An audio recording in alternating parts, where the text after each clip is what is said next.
उसी प्रकार से हाइड्रोजन बम फूटेगा तो कुछ होने को है, कोई मुद्दा है उनका। अरे सतत प्रक्रिया है, मरे हुए का नाम कट रहा है, जिसका नाम नहीं था जुट रहा है। इन लोगों का जो कुत्सित चाल है और जिसके बल पर ये लोग कहते हैं कि हम बड़ा पॉपुलर हैं, सब 2025 में उन लोगों को पता चल जाए कि जो नीतीश कुमार जी भ्रष्टाचार को किसी भी सूरत में टॉलरेट नहीं कर रहे हैं। अगर उनका ही पदाधिकारी अगर कोई करता है, वो भी उसके रडार पर आ जाता है।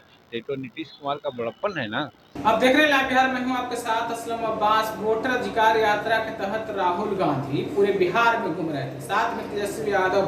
और राहुल गांधी ने वोटर अधिकार यात्रा के दौरान कहा था कि अब बिहार में हाइड्रोजन बम फटने वाला। इस पर जीतन राम मांझी जो केंद्रीय मंत्री हैं, एनडीए गठबंधन के प्रमुख सहयोगी हैं, उन्होंने जोरदार तरीके से पलटवार किया। उन्होंने कहा कि लोकसभा के दौरान भी राहुल गांधी एटम बम फोड़ रहे थे, लेकिन रिजल्ट क्या हुआ?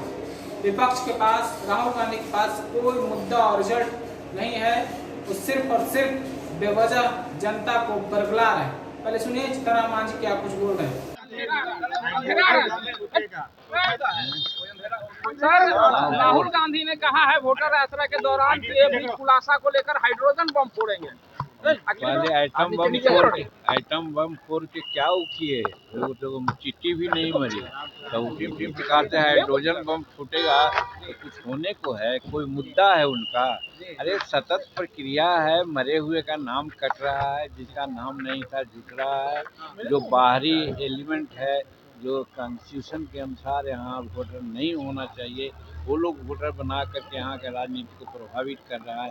उन लोगों को प्रभावित नहीं करने दिया जाएगा। इन लोगों का जो कुत्सित चाल है और जिसके बल पर ये लोग कहते हैं कि हम बड़ा पॉपुलर हैं, सब 2025 में उन लोगों को पता चल जाएगा। सर, नीतीश कुमार के अधिकारी के घर करोड़ों रुपए बरामद होते हैं और नीतीश कुमार भ्रष्टाचार को लेकर बात करते हैं। देखिए, ये बिहार नहीं है, समूचे हिंदुस्तान में इस प्रकार की बात चल रही है। जो भ्रष्ट है, कम से कम इतना तो आप लोगों को कहना चाहिए कि जो नीतीश कुमार जी भ्रष्टाचार को किसी भी सूरत में टॉलरेट नहीं कर रहे हैं। अगर उनका ही पदाधिकारी अगर कोई करता है, वो भी उसके रडार पर आ जाता है। तो नीतीश कुमार का बड़प्पन है ना। जी, कांग्रेस कह रही है कमीशन एजेंट हो गया है नीतीश सरकार। अब वो कहते हैं तो कौन सी ब्रह्मबाक है, क्या बोलते हैं वो, उनको गृह मंत्रालय के द्वारा नोटिफिकेशन जारी कर। तो अभी आपने जीतन राम मांझी को सुना, उनका साफ साफ कहना है कि बिहार में कुछ भी कर लें, कुछ होने वाला नहीं है। बिहार में फिर से एनडीए की सरकार बने।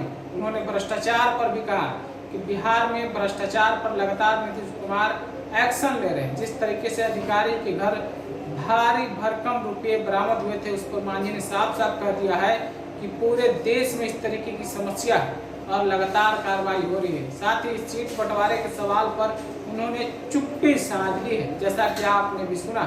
बताते चले कि इस साल बिहार में विधानसभा चुनाव है और चुनाव को लेकर लगातार चर्चाएं हो रही है। राजद ने ऑफर तक जीतन राम मांझी को दे दिया था और कहा था कि अगर आपका एनडीए में अपमान हो रहा है तो आप महागठबंधन में आ जाइए। फिलहाल आप अपनी राय क्या रखते हैं जीतन राम मांझी के इस बयान पर, जिस तरीके से राहुल गांधी और विपक्ष को लेकर उन्होंने कहा है? आप हमें कमेंट में जरूर बताइए।